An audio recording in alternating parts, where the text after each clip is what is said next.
Bonjour à tous et bienvenue sur la chaîne. Je suis Gabriel Fontaine et ici on parle auto sans prise de tête.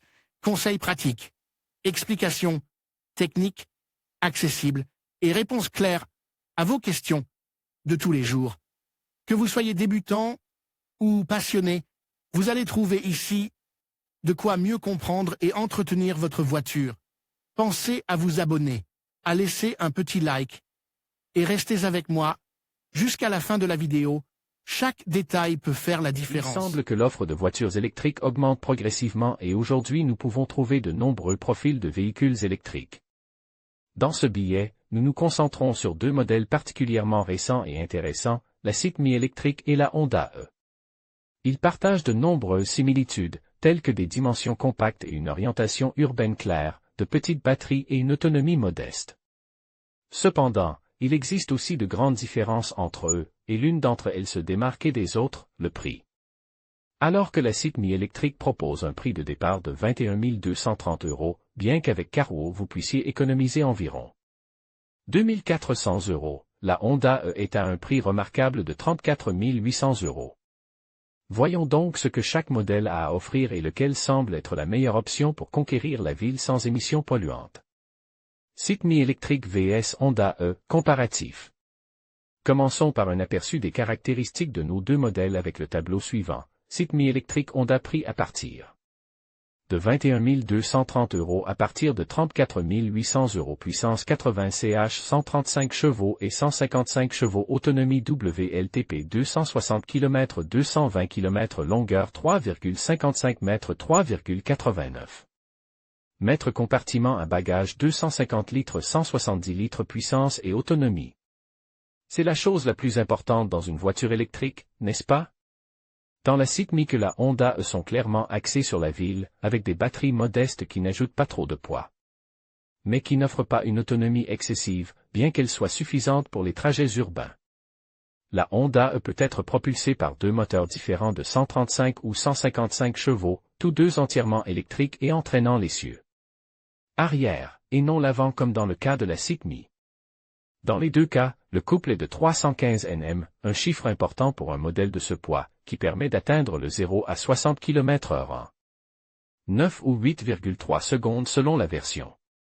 La batterie a une capacité de 35,5 kWh et est refroidie par liquide.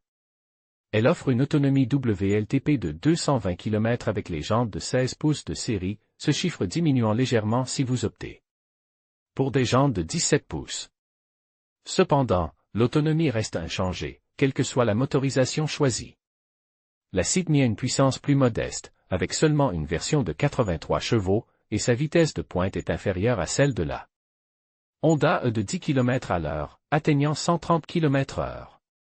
Bien que moins puissante, elle est aussi plus légère, avec une accélération de 0 à 100 km/h en 12,3 secondes. Sa batterie est très similaire avec une capacité utilisable de 32,3 kWh, l'autonomie déclarée en cycle WLTP est de 260 km. Le pommeau du levier de vitesse permet de sélectionner 4 modes de récupération d'énergie lorsque l'on relâche l'accélérateur. La Honda dispose également de plusieurs options dans ce domaine. Taille et habitabilité.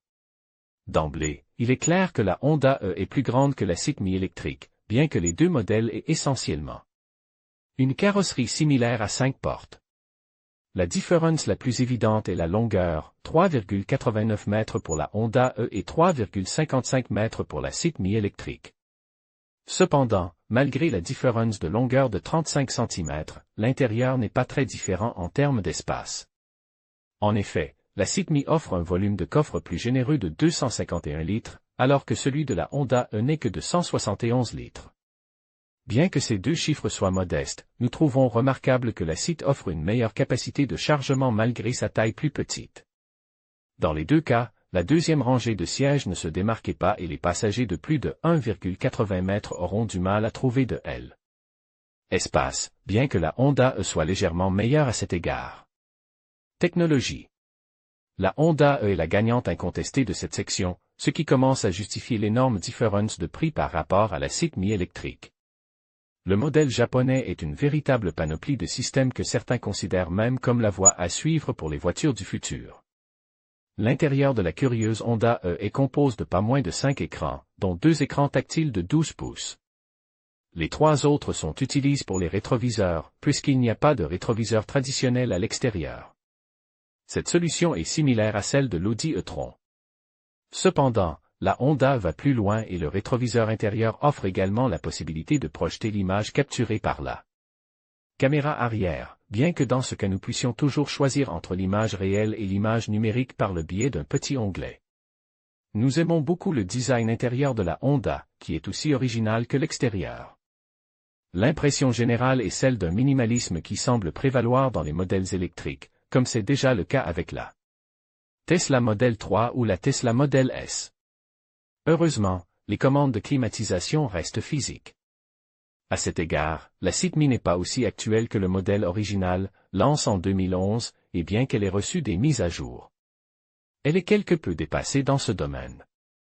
La principale caractéristique technologique de la Sitmi électrique est le placement d'un smartphone sur le dessus du tableau de bord, qui peut afficher des informations de voyage grâce à une application spécifique développée par Site.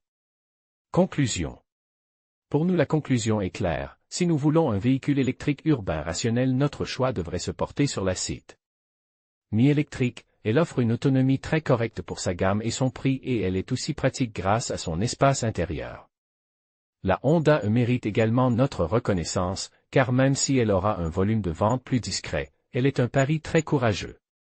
Et montre les étapes qui seront suivies par les modèles à venir. Nous sommes également fans de son design rétro. En conclusion, le Sitmi et le Honda E représentent deux approches distinctes de la mobilité électrique. D'un côté, le Sitmi se distingue par sa compacité et son efficacité urbaine, idéale pour les trajets quotidiens. De l'autre, le Honda E séduit par son design rétro et ses technologies avancées, offrant une expérience de conduite unique. Chacun de ces véhicules répond à des besoins différents, mais tous deux participent à la transition vers un avenir plus durable. Le choix entre ces deux modèles dépendra donc de vos priorités personnelles en matière de style, de fonctionnalité et d'innovation.